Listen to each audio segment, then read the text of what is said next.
Welcome to this session of the Foresight Existential Hope Group. We are really honored to receive tonight Ytasha Womack to discuss Afrofuturism and hope as a transformative social technology.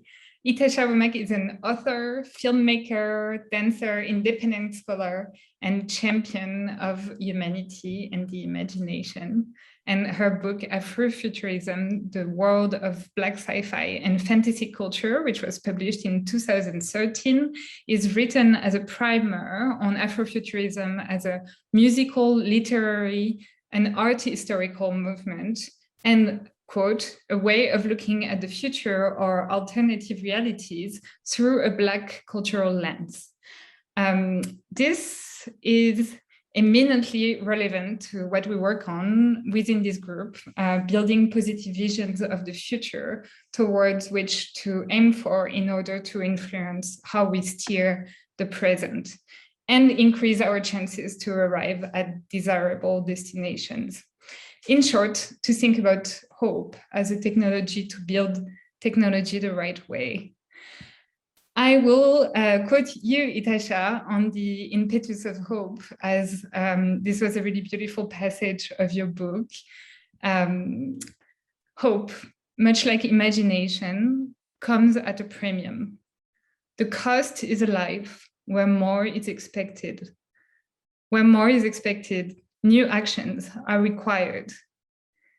The audacity of hope, the bold declaration to believe, and clarity of vision for a better life and world are the seeds to personal growth, revolutionized societies, and life-changing technologies. Desire, hope, and imagination are the cornerstones of social change. I thought it was a really wonderful passage and a very nice way to set the tone to get into this session. So, Ytasha, thank you for these beautiful words. And thank you so much for coming. And perhaps we start with some interview questions and the questions of our participants. You could start by, if you want to, by sharing your take on Afrofuturism and what inspired you to write this primer. Sure. Well, one, let me thank you for inviting me to share with the group. I'm always delighted to share with people who are excited about building futures and see that as a synergetic experience. And to that end, Afrofuturism, as you mentioned, I always frame it as a way of looking at the future or alternate realities, and very much through this Black cultural lens, where it intersects imagination, liberation, technology, mysticism, and it also it's also this framework where it could be an artistic aesthetic, you know, that you see in music and art and dance, but it's also a practice. And I'm most excited about Afrofuturism because it does value the imagination and inspires people to really think of the imagination as a resilience tool. I got into Afrofuturism. Well, let me put it this way. I've shared with people before that I was an Afrofuturist and didn't know I was an Afrofuturist. And meaning that the term itself, I was introduced to maybe a little over a decade ago, formally. But the ideas of thinking about space and time and informing it with culture, and you know, the different values that I mentioned were things that I very much grew up with and was a part of my cultural experience. I would say the first time I had a real conversation about Afrofuturism was when I was in college. I went to a historically Black college, and there was a student I met, and we were just having this really robust conversation where we're talking about quantum physics, but we were also talking about hip hop culture, and we're talking about, you know, ancient Africa, ancient African kingdoms, and we're talking about lost technologies, and then we're talking about futures, and then we're talking about art. And I just said, what is this? And he said, I don't know. And I think there's a bit of an irony that years later, I would come to answer that question in the form of writing this book, Afrofuturism.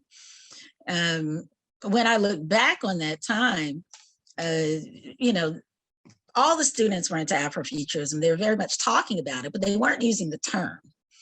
And when I think back to it, I do remember reading the essay that Mark Derry wrote, where he introduced the term Afrofuturism, although he didn't introduce the ideas, but he introduced this term Afrofuturism in an essay called Black to the Future. And several years later, Alondra Nelson, who was a student at the time and later became a professor, she created an early listserv in the late 90s, early 2000s, engaging people around that concept. I was not a part of that experience. I was not a part of that early listserv. But I was attending a college where people were thinking about Afrofuturist ideas, but they also put Afrofuturism in practice. So sometimes when people think of Afrofuturism, you know, they assume, oh, it's this utopian world out into the future. One day we will get there. But Afrofuturism, in my experience of it, is very much this kind of contemplation that's also a contemplation of a future, and sometimes a futures past, and it's sort of anchored down in the present. With respect to that, Afrofuturism is different from some other takes on futurisms because it heavily pulls from African cosmologies and African diasporic spaces and acknowledges that. But it looks at time as very interdimensional. Time is not linear, and it's not just purely moving in one direction. Afrofuturism values the divine feminine, or what we would describe as the feminine aspect of humanity, which includes valuing intuition in the same way that we value our thinking nature, valuing emotions, valuing nature in the same ways that we, again, value our thinking nature. But then also Afrofuturism integrates mysticism and technology, and sometimes sees mysticism as a technology. So all of this to say that, yeah, I very much grew up with Afrofuturism. I grew up in a philosophy that was steeped in metaphysics. And so that the language in that philosophy was one where the imagination was heavily elevated and frequently discussed. Amazing. And precisely that's something I'm really interested to explore, which is this transformative potential of the imagination. There's another passage that I found really interesting where you say, the imagination is powerful on the surface. Hope rings as very altruistic, something simple that anyone can do if they just reshuffle their thinking caps or wish upon a star. But the results of a changed mind backed by a bit of empowerment can turn a conflicted world on its head. And I would be really curious, because we're often focused on concrete examples. If you could inspire us maybe by sharing a few examples where you've really seen this materialize concretely. Oh, wow. I mean, I guess countless examples, and I guess a broader stroke, if you just think about society, social movement, social protest, people in spaces believing, I'll talk about the US for a moment. I think about the civil rights movement, and many people not being recognized as full citizens and not having those protections, and believing, hey, one day, if I don't have it, someone is going to be able to reap the benefits or the fruits of the labor of this nation. And, their color and their creed won't matter. I mean, that was a belief that, people had to very much hold on to in a time where it just was not a reality.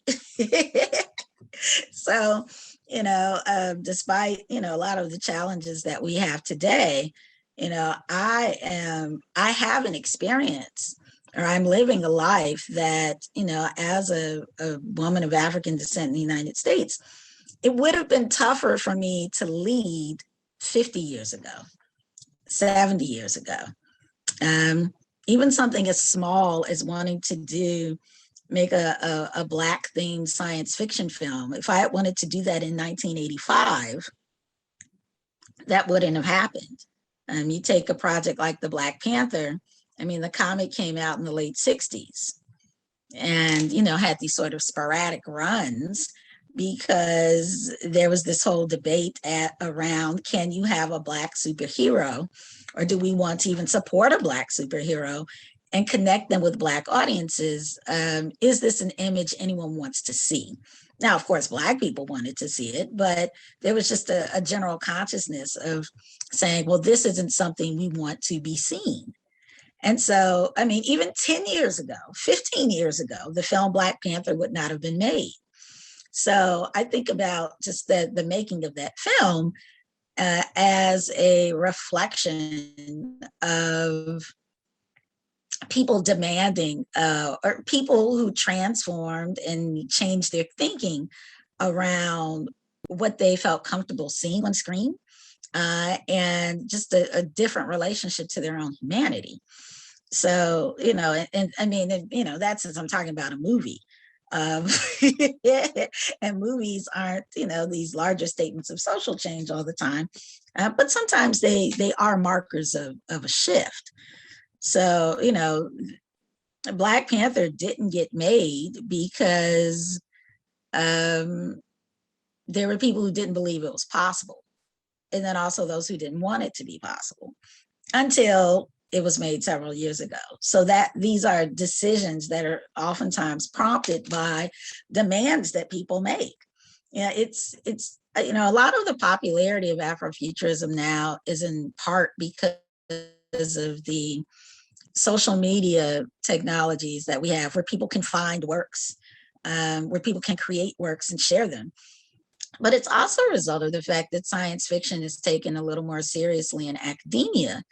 And when people look at the canon, and people are looking at science fiction as sort of a basis or an inspiration for thinking about futures, but the canon in science fiction, isn't historically.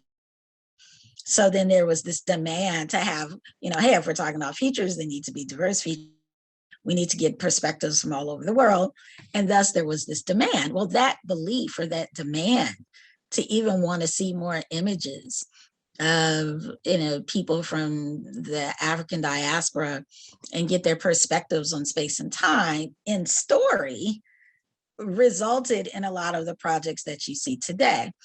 So the change does begin with the changing of one's mind and the belief that something is possible, and then taking some action. And many of us we have benefited from people before us who've taken actions and we grow up in these spaces where they've taken actions to value humanity, and therefore we get to experience a sort of freedom that maybe some of our predecessors did not. So I'm very much aware of that connection. I really appreciate that last point, because it's a continuous thing, and we are building right now the opportunities that the next the comers will have, and have to be even more mindful about our actions to maintain the greater potential and freedom here. So as a continuous process. That's definitely really important. And to take it a little bit more on the like from the general to the particular, I thought your framing of Blackness as social technology was also very interesting. And the way you describe it is the idea of analyzing race as a technology morphed into both an imaginative playground for writing, but also a very practical tool for real world space colonization issues that readers connected with.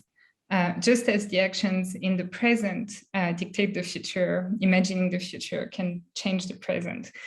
So of course we've been like already getting into this, but perhaps you can tell us more about how, yeah, your relationship to coming up with this concept. I think there's a bit of a story to it, and how then, the consequences of putting this concept in the world as, a sort of meta example of everything we are discussing right now. Yeah, well, it's interesting. The realm of fantasy, the realm of the imagination as play, even the realm of imagination as goal setting, it fundamentally changes your present. When I was a little kid, maybe, 5 or so years old, I had to draw, actually a little older, maybe I was 7. I had to draw this, do a big poster on what I wanted to be when I grew up. And I, drew this image of a cartoonist, and I drew a little cartoon. And, after that point, I was a kid who would draw a little bit, but, I really developed more of an interest in the sciences. I said I wanted to be a paleontologist, an archaeologist, and, my drawing skills I wasn't really focusing on. And at some point later in high school, I decided, I took this career test, and it said that I should look into being a journalist, and how that merged what I like to do with what I did well. And okay, so my career started as a journalist. And, I went into creative spaces doing film or writing, and at some point started writing nonfiction, but, began to write, discovered Afrofuturism, and had just a whole new world of storytelling that came to me. And this world of storytelling was about a woman who lived in the future. And, I'm writing this book, and I have a whole vision for what the cover should look like. I'm working with artists. I get poster art together.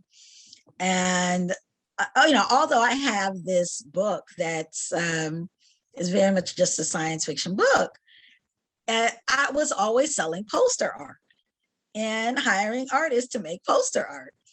And, going to Comic-Cons, I'm selling as many posters as I am books. Well, eventually I said, man, I want to learn formats for writing graphic novels. And I actually have a graphic novel that'll be out next year that I wrote. And I was just thinking about this, it's this experiment in storytelling. And then I had to realize, wait a minute, when I was about 7 years old, I did this big poster saying that I wanted to be a cartoonist. Now, I didn't draw them, but I did write I wrote a graphic novel. It's 240 pages. It's called Black Cube. It'll come out next year.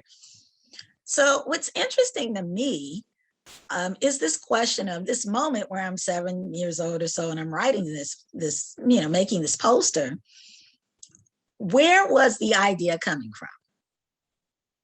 Was it the fact that I just like drawing, and, I was looking at Peanuts cartoons with Charlie Brown, and I said, oh, I want to do this? Or was it a whispering from the future that was saying, hey, one day you're going to be in a world of Comic-Cons, and you're going to write graphic novels, you're going to work with a lot of artists who draw comics, and I'm just giving you a glimmer into the future. My future self giving me a glimmer into the future. What was the beginning? And I just think that's an interesting idea. The moment I was sharing with you earlier about being in college, having this conversation with a friend of mine, and we're talking about Afrofuturism. And I remember asking him, what is this called? And he said, I don't know. And then later I wind up writing a book on Afrofuturism. It's sort of prescient. And the college I attended was Clark Atlanta University. And a couple of years ago, I went to speak at this college. And I'm literally 2 or 3 blocks away from where I had the conversation with the student. And I was thinking, I was like, whoa, wait a minute. I said, when was the beginning? Was the beginning this conversation, right? Or was that conversation this sort of prescient moment where, my future self is kind of going back in time saying, hey, this moment where this guy's having this conversation, you're going to give an entire speech in the same space about the subject matter. So remember every detail of what he's saying. I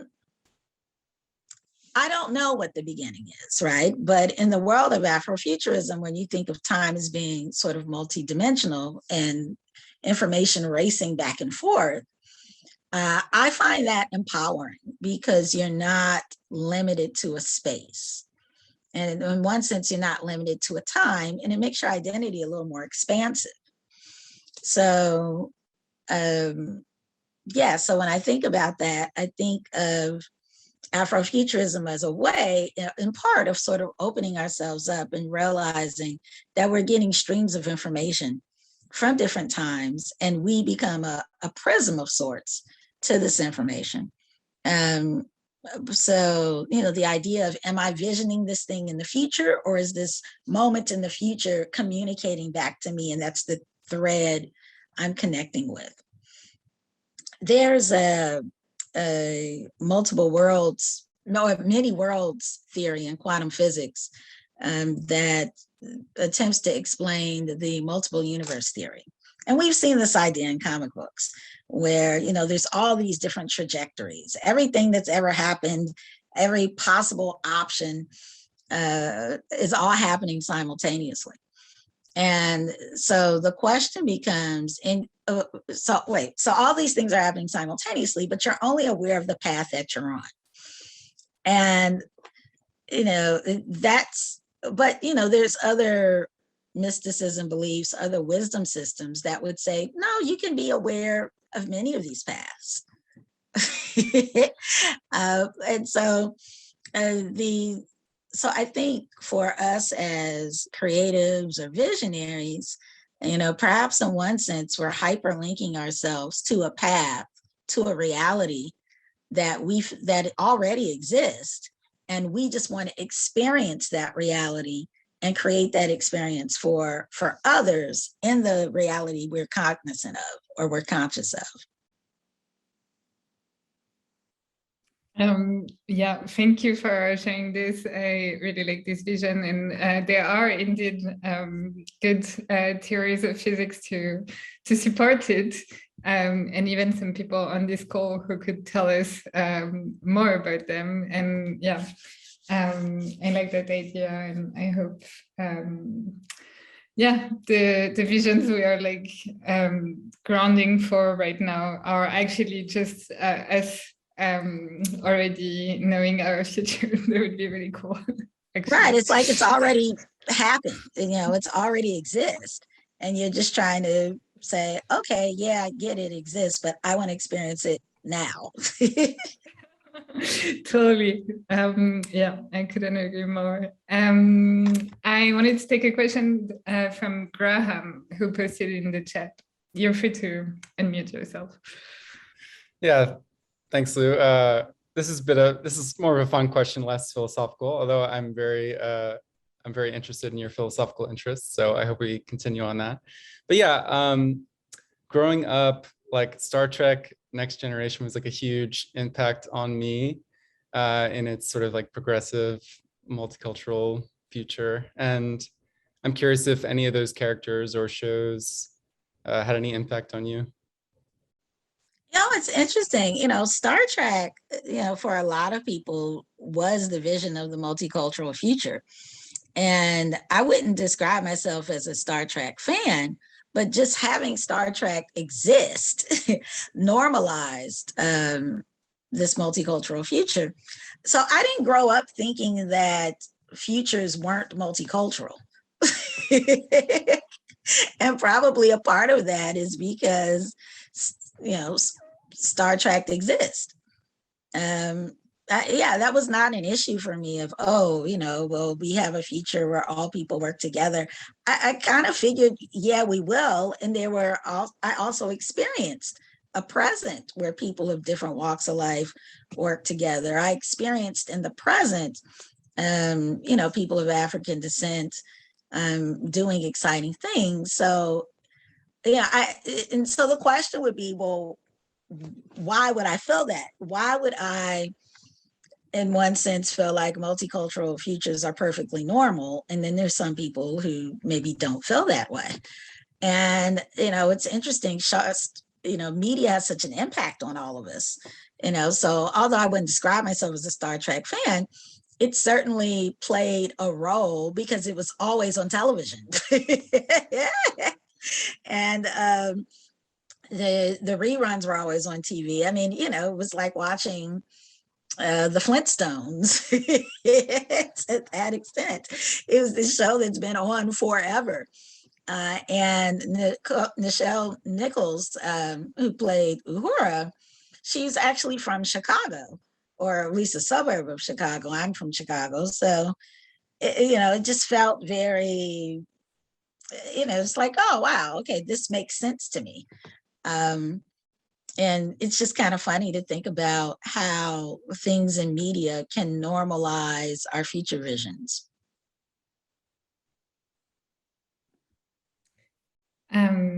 Thanks, Graham, for the question. And everyone, feel free to ask your questions in the chat, and I'll be happy to take them. Okay, I guess to not be completely in a blindly optimistic space, we should add some nuance, or perhaps try to sort of red team ourselves. And so my question would be, can there be like creating these positive visions, these optimistic visions doesn't necessarily mean that there will be action, right? Like that they will concretely manifest. So what do we need to do, or what can we do right now so that liberatory narratives don't remain just sci-fi? Yeah, it's interesting. I think it's about focusing on the feeling. So if you're envisioning, this future, this protopian future, this idealized future, and you think about, how does it make me feel? You almost walk it back. How do I feel? What does it look like? What does it look like when you're in a harmonious world? What does it feel like when you're in a harmonious world? How do I feel? How do I express myself? What would I be doing if I were in a harmonious space? And you could take that feeling and start tweaking things in your life to have that feeling and that experience. And the more you have that feeling, the more it sort of shifts things around you. I mean, it sounds, like I'm waving a magic wand when I say this, but, we are creating our futures all the time. We're always making decisions that are taking us into the future. There's decisions we made yesterday that sort of shape where we are today. And so when we think of it that way, you're always visualizing something. You always have an expectation of something. And you also, we also have beliefs around what we think is possible and what we don't think is possible. what we feel comfortable doing and what we don't feel comfortable doing. And I think, to sort of make sense of that, we look to these imagined worlds, and there's a feeling, there's a sensation, there's an experience that we're having there. And there's elements of that we can have right now. If you make the adjustments to do so.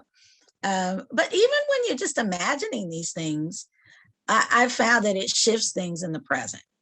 Even if you're not consciously saying you're going to make, a difference, it does seem to shift things. If you're watching a superhero movie and you get this rush of excitement of, yes, I can do it, right?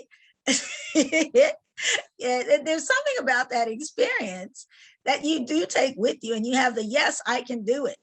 And maybe that'll just apply to you running a few extra laps on the treadmill. And you're like, yes, I can do it. But you're taking that same feeling and you're doing things to maintain it and create it in your life. And so I think the more you sort of experience that, the more you change your expectations around what should happen and have a nurtured space, it does start to shift things, and you do shift your actions. And then you start feeling more empowered to be able to take, to make decisions and to take bigger steps to create the world that you want. Love it. Thank you for this. Okay. I have another question, which is about your positive, like most optimistic, your precisely, what's your vision, the most ambitious one for humanity and the biosphere in the future? Because in your book, actually, you quote Adrienne Mary Brown, who asked the question, what is the biggest story we can imagine telling ourselves and say about our future? It can be a utopia, a dystopia, but okay, if we get the perspective from people who are actually trying to change the world today, what do they think will happen? What do they think is the best case scenario? Precisely, to steer right now. I would love to hear your answer to her question. Yeah, I think it would be great if we could be in a world where everyone felt, where they had their basic needs met, water, food, shelter, community, and they felt they were in spaces where they could pursue the interests that they had. I think we'd have a lot of harmony in the world if people felt comfortable just pursuing their interests. And I think there's an idea of, oh, well, if everyone's living their dream, who's going to clean the houses? Who's going to, be the tellers at the bank or the cashiers at the grocery store, or, all of these, jobs. There's this idea that everyone can't have access to pursuing their dream, because if you do, who's going to work all these other jobs, right? And I think that's a flawed way of thinking. I think that we can create, systems where, sure, people can contribute and we can cover a lot of ground, ensuring that different jobs get done, and people can still pursue their interests. Everyone's not going to want to become an actress just because they have, freedom to explore their creativity or freedom to work in different ways. There'll still be people who really want to be accountants, and they really want to, be middle managers, and they really want to, you'll still have that. People will still want to do these things. I think it would be great if people felt comfortable being able to, in addition to pursue the kinds of the career paths they wanted, they also felt that they could explore themselves creatively, and that was valued. in the same way that it's valued to, climb the ladder, so to speak. And I also think it would be really great if we had a world where our technologies and our innovations were just more in harmony with the earth, where so much of what we're creating isn't fighting the earth that we're on, that we could come up with something that's a little more harmonious. Amazing, and thank you. Eric just posted a question in the chat. Eric, do you want to ask it directly? Sure, yeah. Can you hear me okay? Yeah, sure. Yeah. Hey, Eric. Okay, hello. I'm not going to turn my camera on because I'm in the bathtub, but I'm really enjoying the conversation. This is great. And really fascinated by a lot of the concepts that we're discussing, this question of the future's relation to the present in particular, how we can sort of begin to enact alternative futures in the present. Let me just get to my question, because I had a couple nuances and bits of the question I didn't want to miss. Sorry, I'm just on a phone here. So my question is, it really concerns the role of identity in Afrofuturism. So how are the sort of identities of Blackness and or Africanness key to Afrofuturism, if at all, I guess is the first part of the question. Do you want to address that first, or I have more to the question, but. No, you can continue. Okay. So one of the important sort of decolonizing projects in historical scholarship right now is this attempt to deconstruct racial and national identities. So to analyze, for example, the construction of whiteness and really question the supposed coherence and foundations of racial and national categories. These were categories that were invented and imposed to exploit and divide the world. And insidiously, there were many invented rituals and traditions and cultures that were actually created in modern times to try to lend coherence to specific borders and specific ethnic boundaries. And these categories are important for understanding the past, I think we'd all agree, but only as social constructs that shaped the modern world by, offering hierarchical and stratifying structures. And so I wonder then what the value of these identity categories is for the future. And if we're looking toward the future, or the future is unwritten, how do we relate to these categories we've inherited from the past? As imposed and invented categories, what is the purpose, I guess, of continuing to embrace them into the future? While post-colonial scholars and historians are sort of provincializing Europe, as it were, I wonder what it means to sort of universalize Africa. Is it perhaps a hijacking of these transient cultures for imminent liberationist politics and aesthetics? Thanks. No, interesting contemplation. Well, here's what's sort of interesting. In the book Afrofuturism, I do talk about race as being very much created. Black and white specifically, to sort of justify the transatlantic slave trade. And in our dismantling of that, we're still, as you mentioned, working with these categories.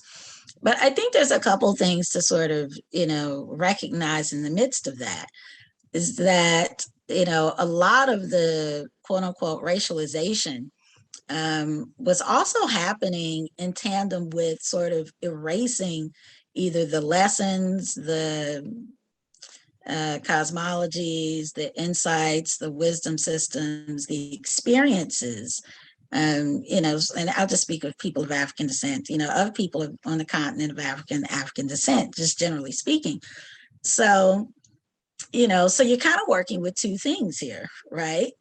There's the, yes, I'm claiming my humanity, but then also, as a Black person, I'm asserting that there are, wisdom systems, histories, valued insights, perspectives on space and time, and lived experiences that come out of not just, the ethnic identities under the African diasporic umbrella, but also this description of being Black, right? So you're asserting both of those things. And in, this idealized society where we're not, say, invested in race as it relates to the power imbalances associated with it, you still have to actively assert the values and the systems and experiences that came out of it.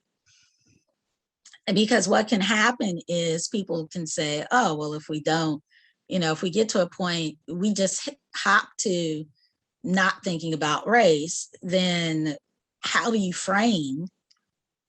Are you simultaneously just sort of dismissing or ignoring all these insights that come out of culture? By subconsciously just sort of operating out of more of a Western idea of what either integrating or what intersecting identities looks like. Are you following me, Eric? I am, yeah, no, this is really interesting, thanks. Okay. So to that, to your first question, how essential is, Blackness or Africanness to Afrofuturism? The whole reason we're calling it Afrofuturism is to assert that there are relationships to space and time and lived experiences that come out of the, and that people of African descent in the continent have a relationship to the future, which you would say, well, of course they do. Except for we're sort of in a world where it's like, oh, really? You do? Or, oh, wait, there's other perspectives on space and time. Or, oh, wait, there's literature about futures from this space. And so you have to say it to acknowledge that there are perspectives that in one sense uniquely came out of these cultures and experiences. And the way I talk about Afrofuturism, I think of it as an intersection of the different ethnicities that kind of fall under the African diasporic umbrella. So sure, if I'm living in Chicago versus a Black person living in Bahia, Brazil, or a Black person living in Dakar, Senegal, we're not having the exact same experience. But there is a relationship to space and time that's shared, in part because, these cultural identities overlap. And there's a space where they differ just because based on location and culture. So in the other sense, it's a way of sort of reclaiming or acknowledging these relationships within the diaspora. But like all human beings, our cultures intersect with all cultures around the world. So to that end, you two things, you're claiming your humanity, but you're also claiming that there are perspectives on space and time that do come out of these cultures, some that are very, very old, some that have evolved in modernity. Yeah, that's really interesting. Thanks. Yeah, it sounds like maybe rather than think of it as some monolithic Afrofuturism, it's like Afrofuturisms, like there's multiple variants, maybe infinite variants, because Africa isn't this universal thing, and the African diasporic experience isn't this universal thing. I feel like it's something you're saying. And then I wonder, I'm thinking about something Lauren Berlant, the late Lauren Berlant, said about genre, which is that we show up to a genre with a series of expectations about what it's sort of going to give us, both intellectually but also emotionally. So I wonder if we think about Afrofuturism or Afrofuturisms as like this plurality of genres, what types of expectations we can show up to it with. But anyway, that's another question that sort of is deriving from your wonderful answer there. Thank you. Yeah, no, and the reality is, there are unique delineations that are being named. So there's, in Brazil, they're excited about Afrofuturism. They're calling it Afrofuturismo.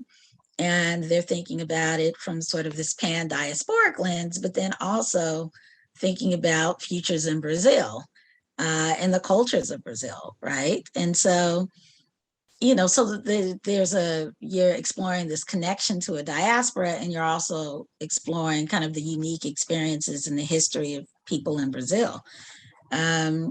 And, there's a term Ubuntu futurism, which sort of thinks about, the same idea of Afrofuturism, but from a South African lens, looking at, the colonial apartheid experience there as a sort of divide and how it applied, thinking about how thinking on futures or sort of the specific wisdom systems in that space, how they're integrated, right? So, and so in that sense, there's some cultures where there's a bit more of a, I think of it as being a center, and there's information moving out and moving in, moving out and moving in.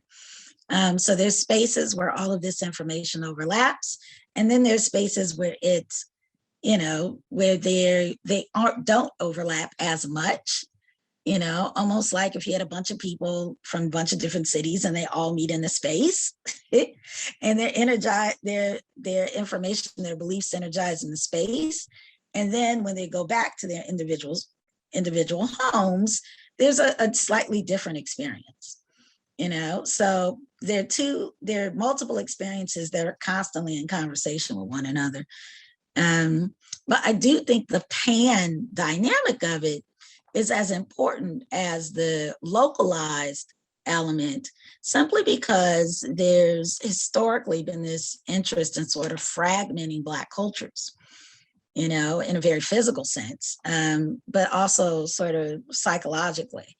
So, and so that's something to kind of think about as well. I think the other thing is a lot of people who aren't, say, living on the continent of Africa per se, their cultures are an amalgamation of many African cultures. So there's a tendency, in those spaces to think in a very broad way, just because, of people's own heritage is emergence of so many different cultures. So all of these things, they become like interesting, like talking points and explorations. But if you were to just sort of whittle it down, those ideas of, liberation, mysticism, technology, and the imagination, and Black cultures, you think about all of those intersecting, whether you're in Brazil, Chicago, or you're in Lagos, you're still going to see all of that at play, regardless of the culture. But thank you for that question, because it does become, it is sort of, it does become it's a valuable contemplation. Thanks so much for the answer. That's really interesting. It's given me a lot to think about. I'm going to go, you said people go off and think about it on their own. I have to do a bit of that myself. Thank you. No problem. Wonderful. Well, we have time for a few more questions. Joy actually shared an interesting reflection in the chat. I don't know if it was food for thought for the chat or if you wanted to. Yeah, go ahead, Joy. You can. Okay. Yeah, this is really interesting to me. I grew up in a part of the Midwest, and at a time when it was settled by a bunch of different, mostly European ethnic groups. And there was a lot of really tight-knit ethnic stuff. Like people of, say, Czech people would move into an area and they couldn't get a bank from another ethnicity that was already there to loan them money. So they would make their own bank, that like a community bank, to get each other started with farms and businesses and stuff. And there were a bunch of different ethnicities that were originally doing that. And then as time went on, there was this whole America the melting pot thing. It was really big. And so by the time I was born, I was born in the early 60s, there was some cultural stuff still, but that melting pot idea was so strong. It had really helped people coordinate and quit like bringing their ethnic crap from Europe. It had diffused a lot of that, and a lot of stuff was getting lost at the same time. So it was like there was less variety, there were less cultural options because of this melting pot, because, you know, the distinct things that people from different parts of Europe had were, you know, were getting lost, just like the distinct things of people who were brought from different parts of Africa got lost. And so it felt like like it was really helpful that people were no longer, you know, it wasn't like, well, our ancestors have been mad at your ancestors for the last 700 years, so let's us fight. There was a lot less of that, but there was also, they were losing a lot of cultural solutions and variety. And it was like everything was kind of getting dumbed down and blandified. And so to me, I got really interested in cross-cultural anthropology as a young person. And my parents had friends from all over the world. And so I was, you know, I look at a lot of cultural stuff as people have come up with a set of solutions to coordination problems and life ways and so forth that work really well together. But you can't just pick and choose the pieces and just put together all the ones you like and throw out everything else, because they depend on being a coherent set. So I think it's really important that we do this thing of not just blandifying everything and making one big, you know, multicultural world, but it's really not. It's just like a little bit of wallpaper here and there. So I think it's really important that we actually value and hold on to some of these wonderful varieties and these wonderful inventions of how to live that people around the world have come up with. And I'm really excited to see people doing things that are about that. Now, thanks, Joy. You know, and that brings up an interesting point. You know, how do you retain cultural elements? Can you retain cultural elements and then lose your prejudices and your biases? All right. Can you take maybe the essence of these sort of problem solving mechanisms and find ways where it applies beyond that, right? Where it doesn't have to be steeped in a certain belief system. Or, I mean, that's in some ways, that's kind of what we do in America, just generally, right? We sort of pick and take things and it mashes all up together. But it's not really mashing up all together. It's mashing up into this foundational thing that's already moving in a particular direction. So in one sense, it's funny to kind of think of, and I'll just take the US because I live here, you know, as a, you know, just interesting when we, you know, we weren't quite ever a melting pot. There was like this direction and, you know, some things were pulled from other cultures and not credited, and some stuff was, you know, contributed. And then there was also this idea of, well, if you want to move ahead, you have to let go of this tie to ethnicity. Particularly like in, I would say, specifically for immigrant communities. You know, so, you know, I'm African-American, you know, most of my ancestors came here through the transatlantic slave trade. It's not the typical immigrant story, but it's a big story, you know, in America and beyond. So there wasn't this, at least in that time span, people are retaining things to the extent they can to maintain a sense of humanity. But there was still emergence of everything because people who had probably never worked together before had to for their own survival. And then when, you know, people of African descent were freed, there was this sort of question of, well, what do you have to do to succeed, you know, in a space where you're really not given a lot of options to do so? You know, what can I give up? You know, there's things you're forced to give up. And then there's other things where you say, hey, if I want to make money, I have to do these things. You know, I have to straighten my hair.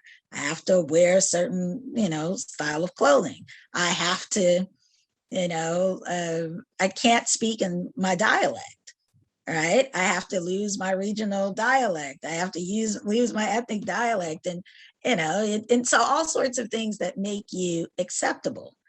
but then you do those things and you're still not accepted. So yeah, no, so, but, you know, I've kind of veered off here, but yeah, I think it does become like this really interesting, you know, conversation to think about how you retain elements of who you are, how you retain elements of culture, and then simultaneously let go of biases, because some people, they can't, you know, separate the two, or they say, oh no, this thing is just for us. You know, this is for us and it's not for the world to benefit from. You know, there's different arguments, you know, depending on what you're talking about when it comes to that as well. Now, thanks for that comment, Joy. You're Yeah. welcome. Such Yeah, an and, interesting. Oh, sorry, Joy.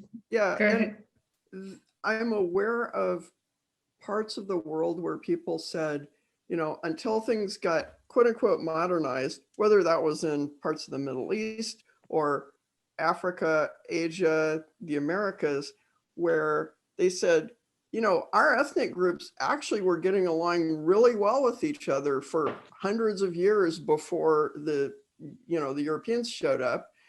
And then things were changed in ways that got us fighting with each other. So looking at how people could, and these were people with really strong ethnic identities. So I'm thinking maybe we can learn from what we can garner from them to build a future where people can have very strong and distinct ethnic identities and get along with each other and synergize. That would be a terrific future to live into, in my opinion. Yeah, I think so. You know, I mean, there's some things that are, they're special to preserve, you know, and then there's a lot of, you know, things that overlap. And I think oftentimes we're just in systems where we're told it has to be this or that. There is no, you know, and it's a and or, you know, and so I think that those are things, you know, on an individual level and in a community level, we have to constantly look at where we are in those positions. Ytasha, do you have 5 more minutes? Because there is a question from Tanya in the chat. Sure. Hello, I'm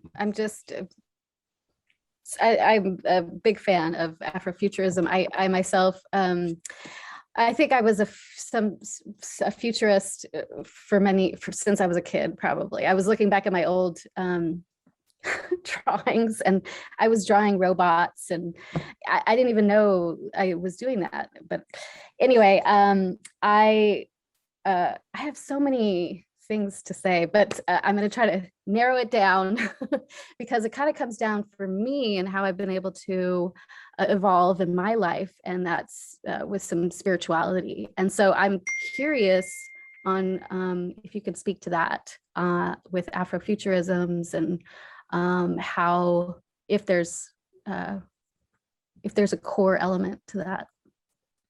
Yeah, it's interesting you mentioned that because most Afrofuturist works do, you know, I mean, Afrofuturism looks at technology and mysticism as being integrated. In most works you'll see there's a lot of references to some spiritual path or another. Yeah, I think about Octavia Butler's Parable of the Sower.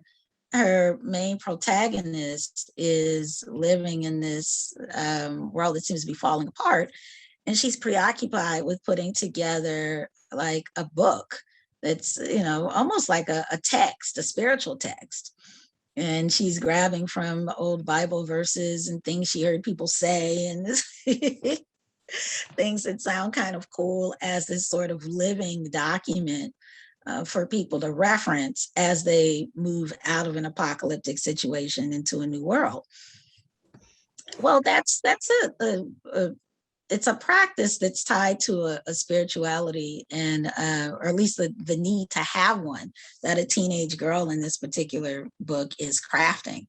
In a lot of Afrofuturist art and a lot of the music, you see a lot of references to various, spiritual paths that originated on the continent itself. So you'll see a lot of Yoruba imagery, Yoruba spiritual imagery. You'll see a great deal of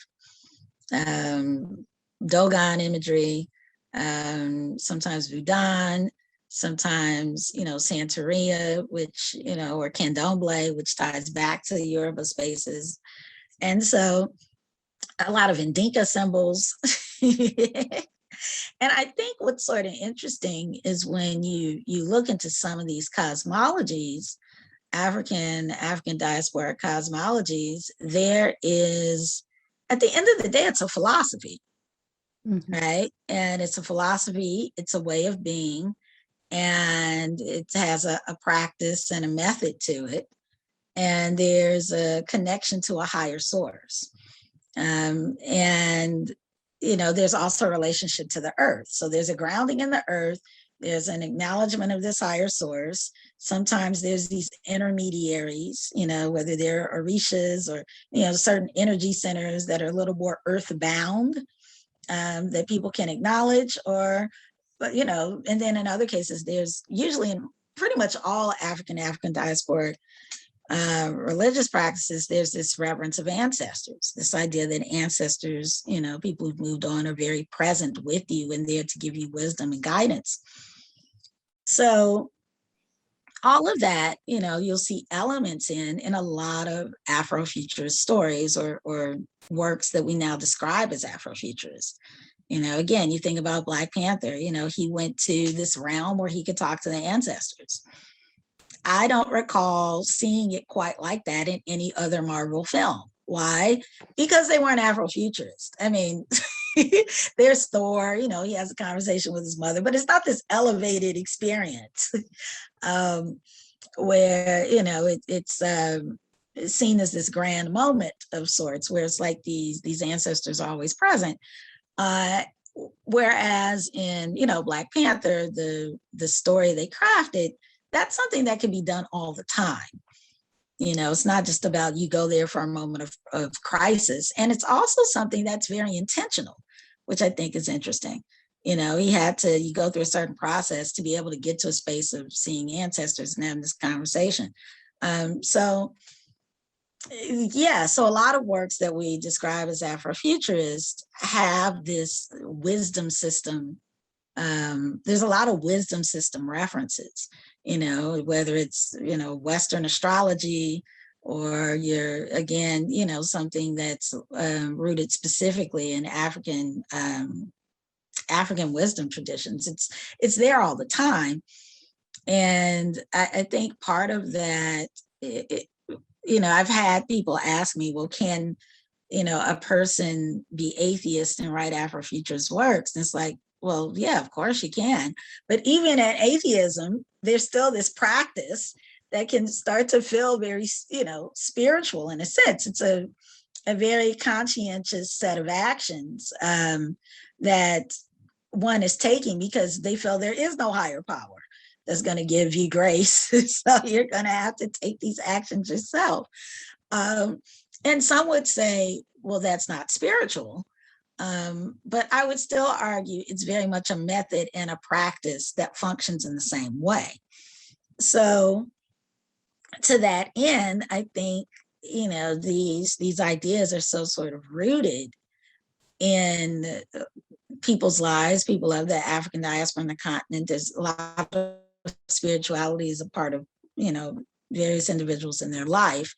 But even a lot of these ideas in sort of a I don't want to say pantheism sort of way, but people are constantly sort of pulling from elements to think about how they want to move forward, or looking back on certain practices and kind of reclaiming them and using that to move forward.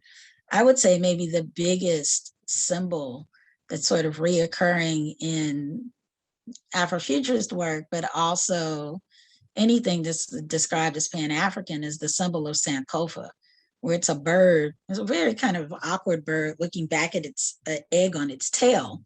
And it symbolizes the idea of going back to move forward. And it's really, you're claiming the best of the past and moving it into the future, but it's a constant work.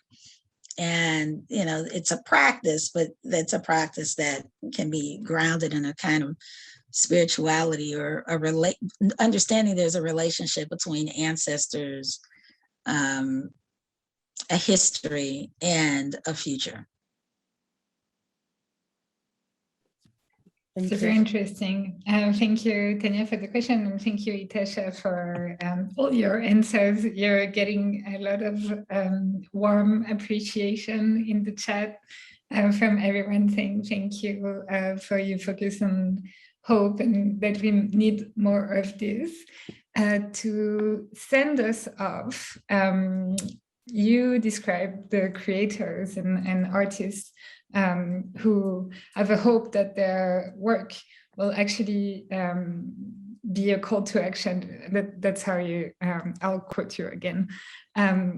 Those who expect their radical fiction and flicks to be calls to action, spurring readers and viewers to change course, jump ship, or move with the technobeat of new times. And I would like to know if, to send us off, you would share maybe a piece of artwork that really inspired you recently and that we should go check out to be inspired to build better futures. Oh, wow. Yes. I went to, I'm trying to think, I have like a gazillion books next to me, and I'm trying to I'm thinking, oh yes, well, I most certainly have an answer for you. Where shall I begin?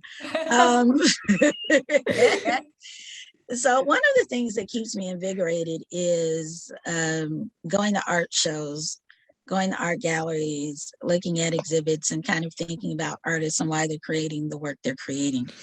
I've realized that, I'm very stimulated visually by a lot of works. And so there's a couple of artists, in the past few months whose work I've checked out. One is, let me see, it's her book. Oh, wait. Yeah, we want all the recommendations. I know. I'm like trying to, all right, I pulled two books over here. Bring them in. Yeah, so there's one artist who I think is really interesting. Her name's Lorraine O'Grady. This is a book of her writings, but she's an artist who came of age, and she's from Boston. She has Caribbean heritage. And she, after having a career as a writer, got into visual art, maybe, a mid-career, and was in New York in the sort of village circles in the early 80s and doing a lot of performance art. And she photographed some of this art, and she does something called diptychs. I think I'm pronouncing that correctly, where she'll take, it's two images side by side. And so I found her work to just be really, really interesting, because it's almost less about the images and more about the process. So, she took images of her sister, who I guess she had a difficult relationship with her sister, but she thought her sister resembled Nefertiti, the Egyptian queen. And so she took images of a statue of Nefertiti, and then, next to an image of her sister, and they look like the same person, and then she'll have a statue of Nefertiti's son next to an image of, of her sister's son, and they look like the same kid. And, and it was sort of fascinating because it made, ancient Egyptians very prescient. Instead of there being this mystery, oh my goodness, what could they have ever looked like? Who were they really? Here's a lady saying, well, Nefertiti looks like my sister. And, and so there's, so that was pretty profound. And she has an exhibit that's currently up at the Brooklyn Museum, if anyone's in the New York area, but you can certainly check it out. And another book of work that I got was from this collective called Afrocobra. And they're we're a Chicago collective that came of age in the 70s. And they worked together to create their own aesthetic. And I think what really pops to me is, they're kind of coming of age during the Black arts movement, the sort of Black is Beautiful movement, and wanted to create sort of this contemporary image of Black life that was very bright and multifaceted. They said that they like to use Kool-Aid colors, but I bought their artwork, and I'm seeing here if I can show you some images, just so you get a sense of just how bright it is. So it's a lot of, it has a collage feel to it, although it was, several artists, most of whom were painters. And they even had a fashion designer in their midst. But they created, they came out of a group that put together this mural called the Wall of Pride in 1971 in Chicago, kind of starting this new era of murals in Black communities. And, their work is just very, they wanted to do things that felt contemporary. And so, I thought, I've been looking at their work a lot. Oh, look at this one. Wow. Yeah, it's a heart. I think that one is mixed media on canvas. And then I had the pleasure of seeing the images of Barack Obama and Michelle Obama, their official portraits, when they came to Chicago. And I think they're going to be at the Brooklyn Museum next. If you get an opportunity to see them, please do, because they just take on new meaning when you see these images in person. And it made me think about, when I went to see the images, it made me think about how historic it was. Not that they're depicting the Obamas and all the history associated with them, but the people who were making the images, Kehinde Wiley and Amy Sherald, were also individuals who came up with sort of a process where they're looking to depict Black people in a specific way. Amy Sherald, it's one where the images, are reverting their gaze towards the audience. And, kind of a certain kind of empowered moment. And in Kehinde Wiley's case, often painting people who, finding people just kind of randomly on the street. And then he's taking people who are sometimes in unempowered situations and depicting them in these Baroque era, Renaissance era stylings, with all these ornate, symbols in the background. Where you're taking someone and you're having them pose like Napoleon. But clearly they're not, it makes for an interesting conversation about power dynamics. And when I had a residency with Kehinde Wiley in Dakar, which was great.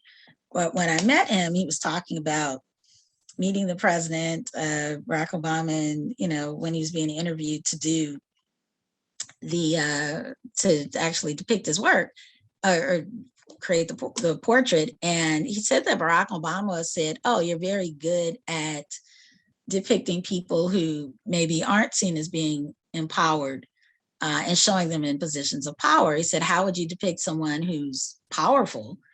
How would you depict a person who's powerful?"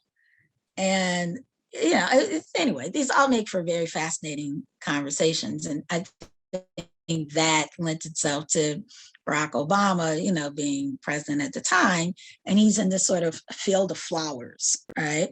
In this chair and so forth. So anyway, these works are fascinating. If you have not made time to go to a museum, please do so. Also, Bisa Butler is a great artist who has a lot of works made out of quilts. I have no idea how she does these like wall-sized paintings. They look like paintings, but it's tapestries of quilt that are put together to depict, families and scenes. And anyway, it's pretty epic. But I'm sitting here, I'm naming 1,000 artists. And the last artist I mentioned to you is John Jennings, who did my Afrofuturism book cover, but who also has something called Black Kirby, that is sort of this traveling exhibit he does that you can check out online, that he does with that he does with a partner of his, and they take images from kind of Marvel, DC Comics. No, I'm sorry, take images from Marvel Comics and sort of invert them and think about if Jack Kirby, who was an illustrator for Marvel, think about how he would have painted things if he was Black and he was infusing the characters, with his culture. Jack Kirby was Jewish, and a lot of themes from the culture, evolve in some of the shaping of the characters and their relationship to otherness. And anyway, so they did this whole exploration on if he were Black, what would he have created? And it wound up being works like, instead of it being Captain America, maybe it's, it's a person who has, Indinkra symbols, or instead of the Incredible Hulk, it's the Mighty Shango, again, pulling from the Yoruba system. And yeah, so those are my art, my art picks. I was like, oh yes, please, let me tell you more. But thank you for asking. Yeah, oh my God, thank you so much for sharing all these references. You really support us there. Lots of people have shared reference to the artists you mentioned. Tanya said that there is this exhibition on Afrofuturism precisely at the Oakland Museum that you mentioned, and a link to that. So there's some interesting stuff in the chat. Thank you for staying longer and sharing all of these with us. It was really a wonderful, super interesting discussion. I think I'll also be thinking a lot about the reflections that we entertained tonight. And yeah, thank you for coming, Ytasha, so much. And thank you everyone for participating.